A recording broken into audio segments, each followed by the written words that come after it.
Hello student, स्वागत है आप लोगों का आपके अपने चैनल केमिस्ट्री टाइम में। और मैं राकेश कुमार, आपका केमिस्ट्री टीचर। जैसा कि आप लोग जानते हैं, अभी हमारा टॉपिक चल रहा है पी ब्लॉक में जो है हम लोग कंपाउंड पढ़ चुके हैं। 2 कंपाउंड हम लोगों ने अभी तक पढ़ा है, जिसमें से मैंने एक नाइट्रिक एसिड पढ़ाया आप लोगों को और एक पढ़ाया है अमोनिया। तो आज का हमारा जो टॉपिक है वो है chemical properties of nitric acid. आज हम नाइट्रिक एसिड जो है उसकी कुछ केमिकल प्रॉपर्टीज पढ़ेंगे कि वो किस प्रकार से रिएक्शन शो करता है। अगर हम किसी और कंपाउंड से नाइट्रिक एसिड की अगर रिएक्शन कराएं तो क्या बनाएगा, किस तरीके से रिएक्शन होती है, इसके बारे में आज डिस्कशन करेंगे। आज का लेक्चर है हमारा chemical properties of nitric acid. अच्छा, नाइट्रिक एसिड की केमिकल प्रॉपर्टीज पढ़ने से पहले कुछ नाइट्रिक एसिड के बारे में मैं आपको दिखाता हूँ। देखिए, नाइट्रिक एसिड की कहानी जो है उसमें हम देखते हैं, इसका फॉर्मूला है HNO3। अगर मैं इसमें नाइट्रोजन की अगर ऑक्सीडेशन स्टेट निकालूं, ऑक्सीडेशन स्टेट, तो नाइट्रोजन की हम ऑक्सीडेशन स्टेट अगर निकालेंगे तो जिस इस पे H पे प्लस होता है और ऑक्सीजन पे कितना होता है -2। तो हम जिसकी ऑक्सीडेशन स्टेट निकालते हैं उसकी X मान ले रहे हैं प्लस, हाइड्रोजन पे +1 और ऑक्सीजन पे कितना है -2। तो कितना हो जाएगा 3 इंटू -2 इज इक्वल टू 0। तो टोटल मुझे लग रहा है यहां से आएगा, अगर नाइट्रोजन की ऑक्सीडेशन स्टेट हम निकालेंगे तो +1 और -6 इज इक्वल टू 0। इसका मतलब x आएगा, x इज इक्वल टू 5। देखिए यहां पर नाइट्रोजन जो है वो +5 ऑक्सीडेशन स्टेट में है। नाइट्रिक एसिड में जो नाइट्रोजन है वो कितने स्टेट में है? +5 ऑक्सीडेशन स्टेट में है। जनरली होता क्या है, जो नाइट्रोजन है वो नाइट्रोजन -3 से +5 के बीच में घूमता है। ज्यादातर कंपाउंडों में, केमिस्ट्री में हम जब देखते हैं तो नाइट्रोजन की ऑक्सीडेशन स्टेट जो होती है वो -3 से लेकर -3 टू +5 इनके बीच में होती है। ठीक है, ये नाइट्रोजन की ऑक्सीडेशन स्टेट इसी रेंज में आती है, -3 से +5। इससे +5 से ज्यादा नहीं हो सकता। नाइट्रोजन कभी भी +5 से ज्यादा ऑक्सीडेशन स्टेट शो नहीं करेगा। तो इसका मतलब क्या है, यहाँ पर नाइट्रोजन की मैक्सिमम ऑक्सीडेशन स्टेट है +5। इसका मतलब ये हो गया कि ये अपनी ऑक्सीडेशन स्टेट को इंक्रीज तो नहीं कर पाएगा, लेकिन +5 से डिक्रीज कर सकता है। ठीक है, +5 से नीचे तो आ जाएगा लेकिन ऊपर नहीं जाएगा। +5 से नीचे आ सकता है लेकिन ऊपर नहीं आएगा। क्यों? क्योंकि नाइट्रोजन +5 से ज्यादा ऑक्सीडेशन स्टेट शो करता ही नहीं है। तो इसका मतलब क्या हुआ, आप देखिए, आप लोगों ने पढ़ा होगा अगर कहीं पर ऑक्सीडेशन में अगर वृद्धि होती है यानी इंक्रीजमेंट होता है तो ऐसी कहीं भी प्रोसेस होती है तो उसको हम कहते हैं ऑक्सीकरण। ऑक्सीकरण ऐसे अगर कोई भी कंपाउंड जो ऑक्सीकरण शो करते हैं तो उसकी जो प्रॉपर्टी होगी वो अपचायक गुण शो करेगा, अपचायक गुण। और कहीं पर ON में अगर कमी होगी तो उसको हम कहते हैं अपचयन। अगर ऑक्सीडेशन स्टेट में कमी होती है तो उसको हम कहते हैं अपचयन। और ऐसे कंपाउंड जो होते हैं वो ऑक्सीकारक की तरह काम करते हैं, स्ट्रॉन्ग ऑक्सीडाइजिंग होते हैं, यानी ऑक्सीकारक की तरह काम करेंगे। तो जो हमारा नाइट्रिक एसिड है इसी की वजह से, अब देखिए मैंने बताया कि इसमें नाइट्रोजन जो है वो +5 से नीचे आएगा लेकिन ऊपर नहीं जाएगा। इसका मतलब ऑक्सीडेशन स्टेट में क्या होगी? कमी। जब कमी होगी तो ये कौन सा गुण शो करेगा? ऑक्सीकारक। इसका मतलब नाइट्रिक एसिड जो है एक बहुत स्ट्रॉन्ग ऑक्सीडाइजिंग एजेंट है, यानी ऑक्सीकारक की तरह बहुत ज्यादा मतलब ऑक्सीडाइजिंग एजेंट है, ऑक्सीकारक की तरह कार्य करता है। तो आज जो है मैं नाइट्रिक एसिड की कुछ ऑक्सीकारक प्रॉपर्टीज पढ़ाऊंगा कि ये मेटल के साथ रिएक्ट करके क्या करेगा, नॉन मेटल के साथ रिएक्ट कैसे करेगा, तो धातु के साथ, अधातु के साथ, उपधातु के साथ, तो इनके साथ, इन मेटल के साथ इसकी हम प्रॉपर्टी देखेंगे। नाइट्रिक एसिड जो है, नाइट्रिक एसिड की कुछ हम ऑक्सीकारक प्रॉपर्टीज देखते हैं आज। केमिकल प्रॉपर्टी में ऑक्सीकारक प्रॉपर्टीज में आपको पढ़ाऊंगा जो कि बहुत ज्यादा इंपॉर्टेंट है, आपके एग्जाम के पॉइंट ऑफ व्यू से बहुत बार पूछा गया है। नाइट्रिक एसिड की केमिकल प्रॉपर्टीज से कई बार क्वेश्चन आते हैं, जैसे ये पूछ लेते हैं क्या होता है जब, कैसे प्राप्त करोगे, तो इनमें ये क्वेश्चन बहुत आते हैं। तो इसलिए मैं आज इसको कराता हूं। ठीक है, आइए देखते हैं। जैसे मैंने आपको अभी बताया कि नाइट्रिक एसिड जो है वो क्या है, स्ट्रॉन्ग ऑक्सीकारक है, यानी बहुत ज्यादा ऑक्सीकारक गुण शो करता है, स्ट्रॉन्ग ऑक्सीडाइजिंग एजेंट है। ठीक है, तो HNO3 जो है जब रिएक्शन कराएंगे इसकी हम मेटल से या फिर नॉन मेटल से, धातु अधातु से या फिर उपधातु से, तो ये क्या करता है, जनरली H2O, NO2 और नवजात ऑक्सीजन बनाता है। फिर HNO3 की एक रिएक्शन किसी कंडीशन, दूसरी कंडीशन में H2O बनेगा और नाइट्रिक ऑक्साइड गैस और नवजात ऑक्सीजन बनेगा। रिएक्शन बैलेंस नहीं है। तो कब ये बनता है, कब ये बनता है, तो ये तो हम जब रिएक्शन करेंगे तब देखेंगे कि किस केस में ये वाली कंडीशन आएगी और किस केस में ये वाली कंडीशन आएगी। तो आइए मैं आपको एक एक करके गुण पढ़ाता हूँ। पहले हम अधातु के साथ गुण देखेंगे, उसके बाद धातु के साथ, मतलब 1 बाय 1 एक एक गुण को देखते हैं। ठीक है, कि किसके साथ रिएक्शन किस तरीके से शो करेगा हमारा नाइट्रिक एसिड। ठीक है, तो आइए आगे देखते हैं। आइए फर्स्ट गुण देखते हैं अब हम अधातुओं के साथ क्रिया। नाइट्रिक एसिड की जब अधातुओं के साथ क्रिया कराएंगे, अधातु किसे कहते हैं, जैसे आप लोगों ने पढ़ा होगा मेटल, नॉन मेटल किसे कहते हैं, धातु किसे कहते हैं, जो इलेक्ट्रॉन, जनरली इलेक्ट्रॉन देने की टेंडेंसी रखता है, जो इलेक्ट्रॉन त्यागता है उसको हम धातु कहते हैं, जो इलेक्ट्रॉन ग्रहण करता है उसको क्या कहते हैं, अधातु कहते हैं, और जो दोनों काम करता है उसको धातु कहते हैं। ये आप लोगों ने पढ़ रखा होगा 10th क्लास में पढ़ा होगा, ठीक है। तो जैसे अब जो फर्स्ट रिएक्शन है, फर्स्ट हम केस पढ़ रहे हैं अधातुओं के साथ क्रिया करानी, तो अधातु में मैंने कौन कौन से ले लिए, कार्बन, सल्फर, फास्फोरस और आयोडीन। आयोडीन से भी रिएक्शन करके देखेंगे। अच्छा, इसके साथ रिएक्शन कराने के लिए आप एक नोट याद रखना कि इनके साथ रिएक्शन कराएंगे, तो नोट याद रखोगे तो आपको ये रिएक्शन आसानी से याद रहेगी। जैसे इसमें किससे कराना, कार्बन से, सल्फर से, फास्फोरस से, आयोडीन से। तो कार्बन की अगर कहानी हम देखें, तो अगर हम कार्बन की कहानी देखें तो कार्बन जो है 4 वैलेंसी शो करता है। मैं बताऊंगा क्यों हम ये नोट याद रखेंगे। कार्बन की संयोजकता कितनी होती है, 4, तो इसलिए मैंने इसके आगे 4 लिखा। सल्फर जो है, सल्फर S4 क्या होता है, सल्फर, और S4 6, तो इसलिए मैंने इसके आगे लिखा है 6। P4 पेंटा, और पेंटा का मीनिंग क्या होता है, 5। और I2 का मतलब आयोडीन, आयोडीन, तो मैंने इससे ले लिया आयो। आयो का मतलब IO, और IO को हम देखें तो 10 की तरह है, तो 10। ये सब गुणा जो है ना, ये मल्टीप्लाई करना है। जब रिएक्शन हम कराएंगे तो रिएक्शन कराने में इससे बैलेंस करने के काम में आएगा। 4, 6, 5, 10, इससे रिएक्शन बैलेंस करना इजी होगा आप लोगों को। किस तरीके से होगा इजी, तो ये जो है जो भी नंबर आए 4, 4, 6, 5, 10, तो ये नंबर जो है इससे आप किस में मल्टीप्लाई करोगे, आप HNO3 में मल्टीप्लाई करना। ये जो नंबर आए इन नंबर से हम किस में मल्टीप्लाई करेंगे, HNO3 में। अभी मैं करा के दिखाऊंगा रिएक्शन, तो आपको क्लियर होगा। फिर दूसरा नोट जो है आप ये याद रखना, मैंने क्या बताया कि हम अधातुओं के साथ क्रिया कर रहे हैं। धातु में कौन कौन सा लिया, carbon, sulphur, phosphorus, iodine. Carbon की वैलेंसी 4 होती है, तो इसके आगे मैंने 4 लिख दिया। सल्फर का मतलब S, और S4 6 भी होता है, इसलिए 6 लिखा है। फास्फोरस का मतलब पेंटा, और पेंटा का मतलब 5, यानी 5 लिख दिया इसमें 5। I2 का मतलब आयोडीन। आयोडीन में से मैंने आयो लिया। आयो को अगर हम इंग्लिश में लिखे तो I और O लिखेंगे, और इसको देखें तो 10 की तरह है ना, ये 10। ये नंबर जो आए हैं इन नंबर से हम मल्टीप्लाई करेंगे नाइट्रिक एसिड में, तो रिएक्शन बैलेंस करना इजी हो जाएगा, क्योंकि आप रिएक्शन बैलेंस करने में हो सकता है प्रॉब्लम हो, तो इसलिए मैंने वो ट्रिक बता दी है। फिर जो क्या है इसकी प्रॉपर्टी जब हम पढ़ेंगे तो उसमें याद ध्यान रखना आपको कि जब हम कार्बन के साथ रिएक्शन करेंगे तो कार्बन जो है CO2 बनाएगा। नाइट्रिक एसिड के साथ क्रिया जब होगी कार्बन की तो CO2 बनाएगा। सल्फर के साथ क्रिया कराएंगे तो क्या बनेगा, H2SO4। और जब फास्फोरस के साथ रिएक्शन कराएंगे तो H3PO4, ठीक। उसके बाद जो है जब आयोडीन के साथ क्रिया कराएंगे तो HiO3, आयोडिक एसिड बनेगा, ठीक है, आयोडिक एसिड HiO3। और ये दो जो कॉमन है NO2 और H2O, ये दोनों कॉमन होंगे हर एक रिएक्शन में, क्योंकि आप लोगों को मैंने बताया था कि नाइट्रिक एसिड, जब नाइट्रिक एसिड की रिएक्शन कराते हैं तो वाटर बनता है, NO2 बनता है, और ऑक्सीजन बनता है, नवजात ऑक्सीजन, जो कि रिएक्शन में पार्ट कर लेगा, ठीक, रिएक्शन में भाग लेगा। तो देखिए, अगर मैं इसमें से आपको एक रिएक्शन करा के दिखाऊं, जैसे कार्बन की रिएक्शन हम HNO3 से पढ़े, कार्बन की रिएक्शन HNO3 से, तो C की रिएक्शन HNO3 से जब आप कराओगे तो कार्बन की रिएक्शन HNO3 से कराने पे कुछ नहीं करना है, आप कार्बन को किस में कन्वर्ट कर दो, CO2 में चेंज कर दो, कार्बन CO2 बना लेगा। उसके बाद नाइट्रिक एसिड से रिएक्शन करानी है, और ये दोनों कॉमन है, NO2 और H2O, तो आपको बनाना ही बनाना है, ठीक।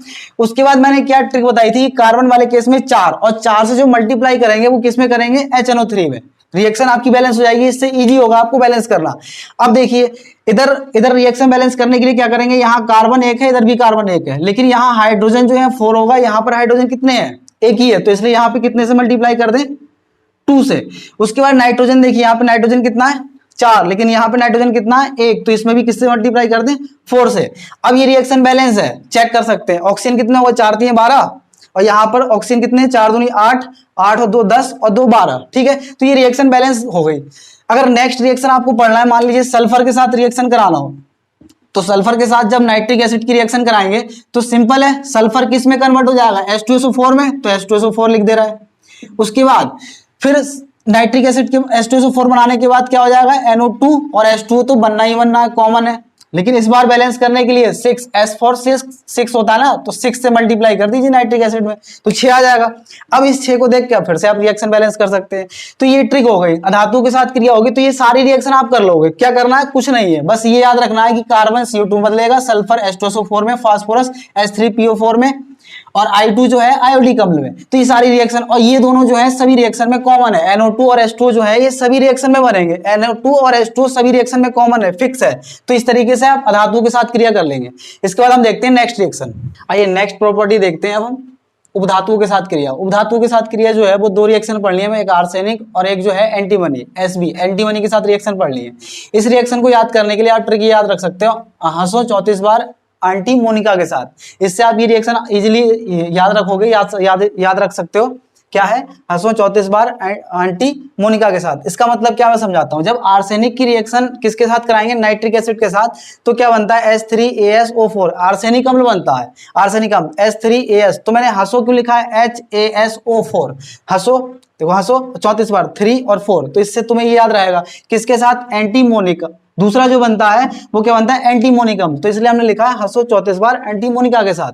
बाकी NO2 और H2 जो है कॉमन है, दोनों रिएक्शन में ये कॉमन है, ये बनेगा ही बनेगा फिर से। तो अगर मुझे मान लीजिए इसकी रिएक्शन करानी हो, आर्सेनिक की रिएक्शन HNO3 के साथ करानी हो, तो क्या करेंगे, कुछ नहीं करना, आर्सेनिक अम्ल बना दो H3AsO4 plus NO2 plus H2O, तो ये क्या हो गया, रिएक्शन कंप्लीट हो गया, आर्सेनिक अम्ल बन गया, बाकी दोनों। इसी तरीके से सेकंड रिएक्शन भी हो जाएगी, कुछ नहीं करना, बस थोड़ी सी ट्रिक से आप याद कर सकते हो। तो ये गुण भी खत्म हो गया। इसके बाद हम देखते हैं नेक्स्ट गुण, धातु हो गए, उपधातु हो गए, अब जो है सॉरी अधातु उपधातु। अब नेक्स्ट गुण देखते हैं किसके साथ रिएक्शन करानी है हमें, ठीक, धातुओं के साथ क्रिया आप पढ़ते हैं। इसके बाद अधातु हो गया, उपधातु हो गया, अब देखते हैं धातुओं के साथ क्रिया। धातुओं के साथ क्रिया होगी तो नाइट्रिक एसिड क्या करेगा, क्या कंपाउंड बनाएगी। अब थर्ड गुण देखते हैं हम, थर्ड धातु के साथ क्रिया। धातु जो है, जैसे हम लोगों ने पढ़ा धातु में क्या पढ़ लिया था, कार्बन, सल्फर, फास्फोरस, ये धातु में पढ़ा, फिर हमने उपधातु पढ़ लिया। अब क्या है, धातु के साथ क्रिया। तो धातु कौन कौन से धातु से रिएक्ट कराना है, किस किस से रिएक्शन होगी, तो उसके लिए फिर से एक ट्रिक है, जैसे Pb है, Cu है, Ag, Hg, इनसे हमें रिएक्शन करानी है, किसकी, नाइट्रिक एसिड की। अच्छा ये ध्यान, मतलब ये ध्यान रखना आप कि धातु से जो रिएक्शन होती है वो टू टाइप से होती है, एक होगी तनु नाइट्रिक एसिड के साथ क्रिया, और एक जो होगी वो सांद्र के साथ क्रिया। तो पहले हम तनु वाले केस में पढ़ लेना, तनु नाइट्रिक अम्ल। तनु और सांद्र का मतलब ये है, तनु का मतलब पतला, पतला नाइट्रिक एसिड जो होगा, मतलब और जिसमें जिसकी सांद्रता कम होगी, और एक जो है सांद्र, यानी जो गाढ़ा, जिसमें गाढ़ा होगा, कंसंट्रेशन जिसकी ज्यादा हो, सांद्रता जिसकी ज्यादा होगी। तो दो केस पढ़ना हमें, एक तनु वाला केस और एक सांद्र वाला। तो पहले हम तनु नाइट्रिक अम्ल के साथ रिएक्शन देखते हैं, ठीक है। तो इसकी ट्रिक क्या है, पंजाब में क्यों आज हंगामा, आप किसके साथ रिएक्शन करानी है ये याद करने के लिए आप याद कर सकते हो, पंजाब में, पंजाब पीबी का मतलब पंजाब में क्यों आज हंगामा, इसके साथ रिएक्शन करानी है। तो देखिए कुछ नहीं करना आपको, आप जब देखेंगे ना पीबी की रिएक्शन जब होगी तो पीबी क्या बनाएगा, PbNO3 का होल ट्वाइस बना लेगा, Cu क्या बनाएगा, CuNO3 का होल ट्वाइस बनाएगा, Ag जो है HgNO3 AgNO3 का होल ट्वाइस बनाएगा, और Hg जो है Hg2NO3 का होल ट्वाइस बनाएगा। अच्छा Hg जो है वो मरकरी है, तो इसकी दो फॉर्म पाई जाती है, एक Hg2 प्लस होता है तो उसको हम कहते हैं मर्क्यूरस, मर्क्यूरस आयन है ये, Hg2 लिखा हो उस पे प्लस का 2 चार्ज हो तो उसको हम कहेंगे मर्क्यूरस, और Hg सिंगल हो उस पे प्लस 2 हो तो उसका कहेंगे मर्क्यूरिक। ज्यादा जब ऑक्सीडेशन स्टेट होती है उसको मर्क्यूरिक बोलते हैं, और इसको मर्क्यूरस, क्योंकि यहाँ पे Hg2 है तो प्लस का, यानी एक Hg पे तो एक ही आया ना, तो प्लस का आया तो इसका मतलब मर्क्यूरस, और ये क्या है, मर्क्यूरिक। तो ये क्या बनेगा, मर्क्यूरस नाइट्रेट। इन सब की जब रिएक्शन नाइट्रिक एसिड से कराएंगे तो ये इसमें कन्वर्ट होंगे, और उसके बाद जो कॉमन कंपाउंड बनेगा वो बनेगा NO प्लस H2O। ये आपको याद रखना है, NO और H2O, ठीक है। तो इसके लिए कोड भी है, जैसे कोड आप कैसे याद रखोगे, 38 38 68 68। इसका मतलब क्या है, जब हम ये रिएक्शन कराएंगे तो इससे आप लोग रिएक्शन बैलेंस कर सकते हैं, 38 38 और 68 68। पहले तो आपको याद रखना है कि धातु में रिएक्शन किससे होगी, पंजाब में क्यों आज हंगामा, तो Pb Cu Ag Hg इनसे रिएक्शन करानी है। Pb किस में कन्वर्ट हो जाएगा, PbNO3 का whole twice, lead nitrate, Cu copper या क्यूप्रिक नाइट्रेट, इस तरीके से Ag फिर सिल्वर नाइट्रेट। तो ये आप याद रखोगे, और साथ में ये जो है सभी रिएक्शन में क्या होगा, कॉमन। तो मैं आपको एक रिएक्शन करके दिखाता हूं, उसी से आप समझ जाओगे, ठीक है। देखिए जैसे मान लीजिए मुझे अगर Pb की रिएक्शन करानी है, तो Pb की रिएक्शन जब हम नाइट्रिक एसिड से कराएंगे तो कैसे, इसको मैं बैलेंस करके भी दिखाता हूं। जब हम Pb की रिएक्शन किससे कराएं, HNO3 के साथ, तो मैंने क्या कहा, Pb किस में कन्वर्ट होगा, PbNO3 का होल ट्वाइस प्लस NO और प्लस H2O, ये बनेगा। और रिएक्शन बैलेंस करने के लिए कोड क्या है, 38, तो इसका मतलब इसमें 3 से मल्टीप्लाई कर दीजिए, इसमें 8 से मल्टीप्लाई, और इसको देखने के बाद इधर वाला बैलेंस कर लेंगे हम। अब यहाँ Pb 3 है, यहाँ पे Pb 1 ही है, 3 से यहाँ मल्टीप्लाई कर दीजिए। उसके बाद N यहाँ जो है कितने हो गए, 8, और यहाँ पर N कितने, 3 दूनी 6, और तो 2 से यहाँ पे मल्टीप्लाई कर देंगे, 2NO। तो इस तरीके से आप रिएक्शन बैलेंस कर लोगे, तो तीनों रिएक्शन इसी तरीके से आप कर लेंगे। ये हो गया, तो ये तो हो गया तनु नाइट्रिक अम्ल के साथ क्रिया। और जब सांद्र के साथ कराएंगे तो क्या होगा वो देखना है। तनु के साथ तो ये केस होगा, और सांद्र के साथ रिएक्शन कराएंगे तब क्या होगा, आइए देखते हैं।